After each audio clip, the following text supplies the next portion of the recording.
art and supporting our artists has been a priority for me. Even through Bernalillo County and the Arts Board, we're looking at how we can expand and how we could really support artists, and especially, New Mexican artists. And art is important to us because it carries on our traditions, our culture. It doesn't let us forget where we come from.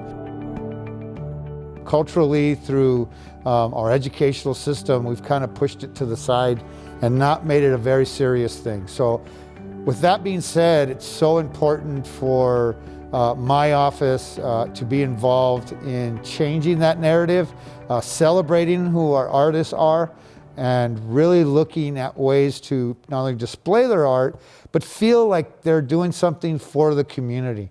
That's what this whole banner contest is all about. Showing pride, not only on historic Route 66, but showing pride in the people who really care about this section of Route 66. Yeah, so my submission was a jackalope in traditional sugar skull makeup, and I've always loved the story of the jackalope. It's such a neat part of the lore of New Mexico. I consider it a symbol of luck. And the story behind the jackalope is just a part of our Southwest story, being a part of Southwest America. I was so excited to hear about this streetlight project, especially because this is my neighborhood, and I get to drive this street every day with my kids, and we are literally spotting artwork by my friends, but it's just so exciting to be like, look, kids, that's Mom's artwork up there. Of course, that gives me a sense of pride as a mother and as an artist. But especially in this neighborhood, it's an up-and-coming neighborhood, it's a transitional neighborhood, and it's a beautiful part of Albuquerque as you come over that hill and you get to see Albuquerque downtown against the skyline of the Sandias.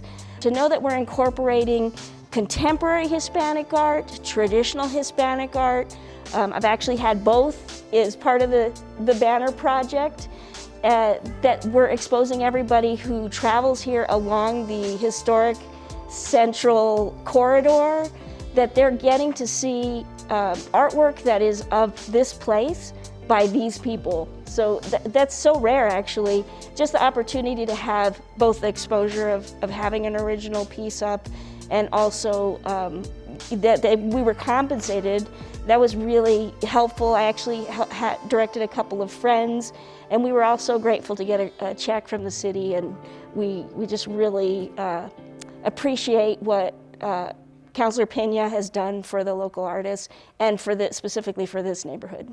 We came up with this idea because there's such a need in hearing from artists in our community that there really wasn't an avenue for them to start to showcase their talents and have opportunities where they can display it. The idea of Arte Escondido came about, a hidden artist in our community. The thing that I liked about this particular one that they chose, it was kind of like an accident.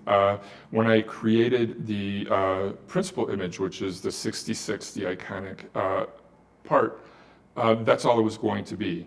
But then I decided, why don't I do, the whole drive aspect too? So when I drew the actual fin and all that good stuff, it's all in there.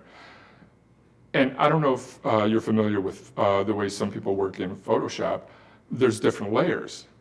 And I accidentally shut off the layers that's supposed to be visible. And I was like, stop, right there, don't move. It's exactly what you see right now on the banner. It wasn't supposed to be like that. It was one of those happy accidents, and it rarely happens. 9 times out of 10, no bueno.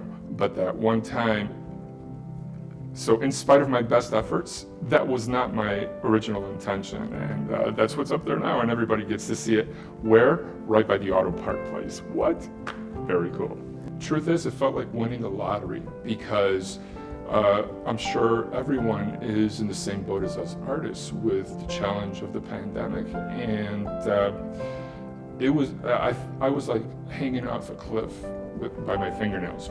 And wow, it was such a ray of light. It's like the clouds parted, the angel choir starts singing.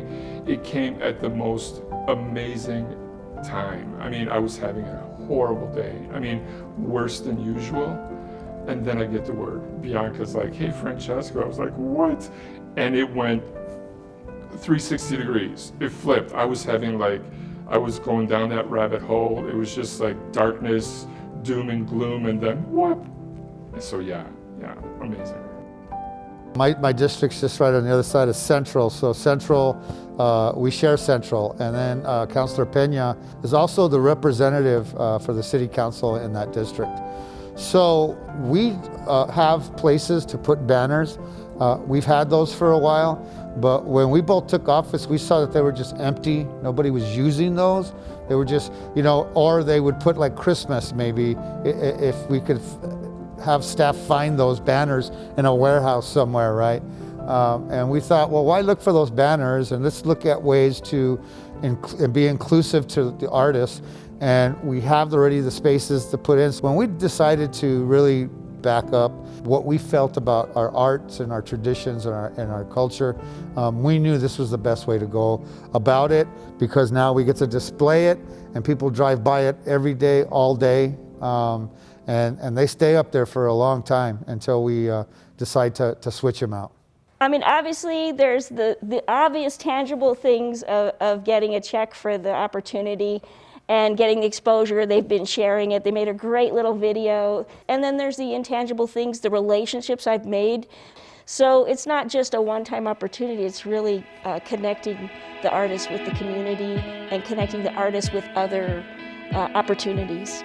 As a Hispanic artist, as a woman, anything that can bring positivity for me has been wonderful, and to celebrate our cultural differences through art and really put it in a place of honor is pretty rare right now.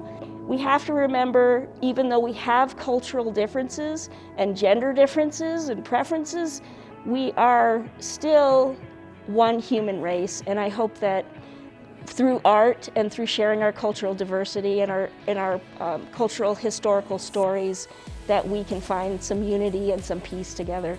This program is so important because it provides opportunity for artists where they otherwise may not have had the opportunity. One, to showcase their work.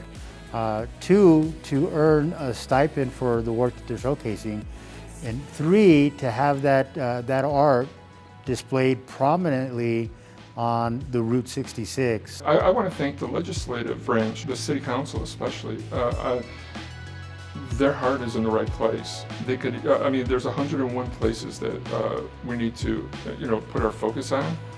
But the fact that they have art at the top of the list is just amazing. We're able to really make sure that this came to fruition, and providing the funding is one thing, but all the people who have worked really, really hard to make sure and make this come to fruition is another.